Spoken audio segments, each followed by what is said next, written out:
happening. Everything was happening in flashes. I was asking myself, what's happening? What am I doing here? And before you know it, I found myself on the other side. And it was in that place I realized what was happening. The first thing I saw was a woman. That woman, she had been burning for 100 years, and she will melt.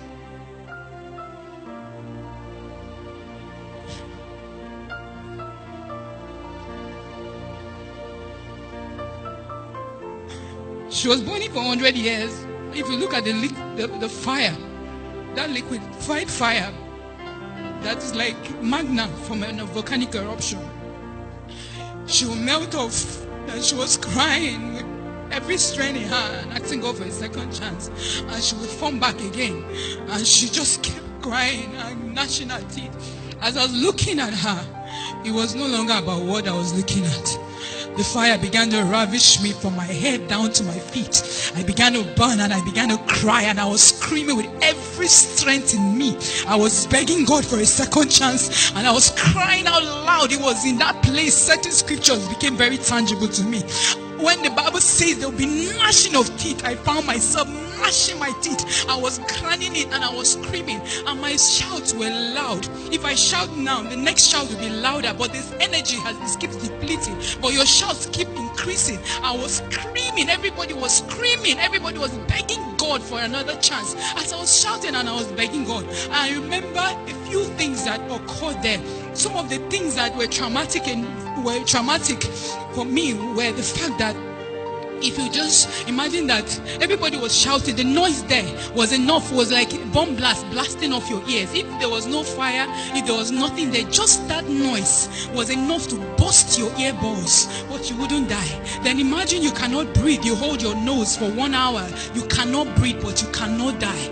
It was bad and it was painful. I realized as I was going through all these experiences, I realized the smell, the stench in that place. If there was no fire, if there was nothing else, just that stench was bad enough. And in all this, I realized one of the worst pain that I encountered there was the fact that I knew that I was damned. I knew that it was over. I knew there was no hope. That was the worst trauma of it all. The feeling of hopelessness. When you know that you are doomed. No matter what situation you are, you can actually be sick with your body being rotten. As long as you have life, you have hope. You can actually be in prison, sentenced to death. As long as you have hope. As long as you have life, you have hope. But in that place, I knew beyond every reasonable doubt that it was over, that there was no way out. And I was begging God and I was asking God. I said, God, if you can only give me even 1 second. I'm not asking to come back and live on this earth. Just 1 second to say Jesus is Lord and die back. I was begging God. I said, God, I don't even mind if you give me, if I come back and I'm lying down. I don't have hands, I don't have legs. I'm eating shit and drinking piss, and people are stamping on me. Just the opportunity to come back and restore my ways. It's enough for me. He asked me, I told him, Lord, it's not my fault. And he said, you made a choice. And you are here because you made a decision. And I kept begging. Everybody was begging, and everybody is still begging there. One of the scriptures that also became tangible to me, the Bible says, blessed is he that believes. A lot of people want to see before they believe. But if most of them saw, they know that hell is real. They are in the belly of hell, but it's over. They cannot make the choice now because they wanted to see before they believe. I kept crying and I kept begging God, and I was asking God the same way everybody was begging God. I asked God for just 1 second, just 1 second, and he asked me a question. He said, how many seconds are in a minute? How many minutes are in an hour? How many hours are in a day? How many days are in a month? How many months are in a year? How many years have you spent on this earth? Weigh those seconds in those years. With this 1 second, you're asking me, which of them is greater? Why is this 1 second now more important to you than all those years? And I was helpless. And I kept begging. Every other person was begging. I asked God, I said, God, I preached heaven and hell when I was in secondary school, when I gave my life to Christ. I was one of those students that believed that Jesus is coming now, those radicals. I always knew heaven and hell was real. I preached it, but I never knew it was this real. And I asked him, I said, why is it that this thing is so real, but we live our lives like it doesn't exist? And he said that's the trick of the devil. He blindfolds our minds so that we are busy chasing what is not important. And at the end of it all, we realize what is important, but we do not pay attention to what is important.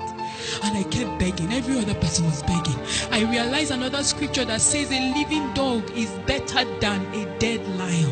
As long as you are alive, you can make a choice for where you're going to. But once you close your eyes from this earth, it is over.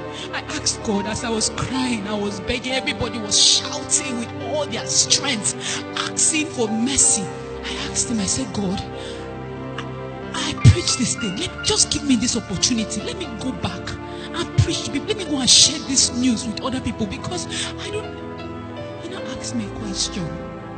He said, Jesus, the Son of God, came, but the world did not believe him. He said the book of Revelations was written for the world to read, but they don't read it, let alone believe it.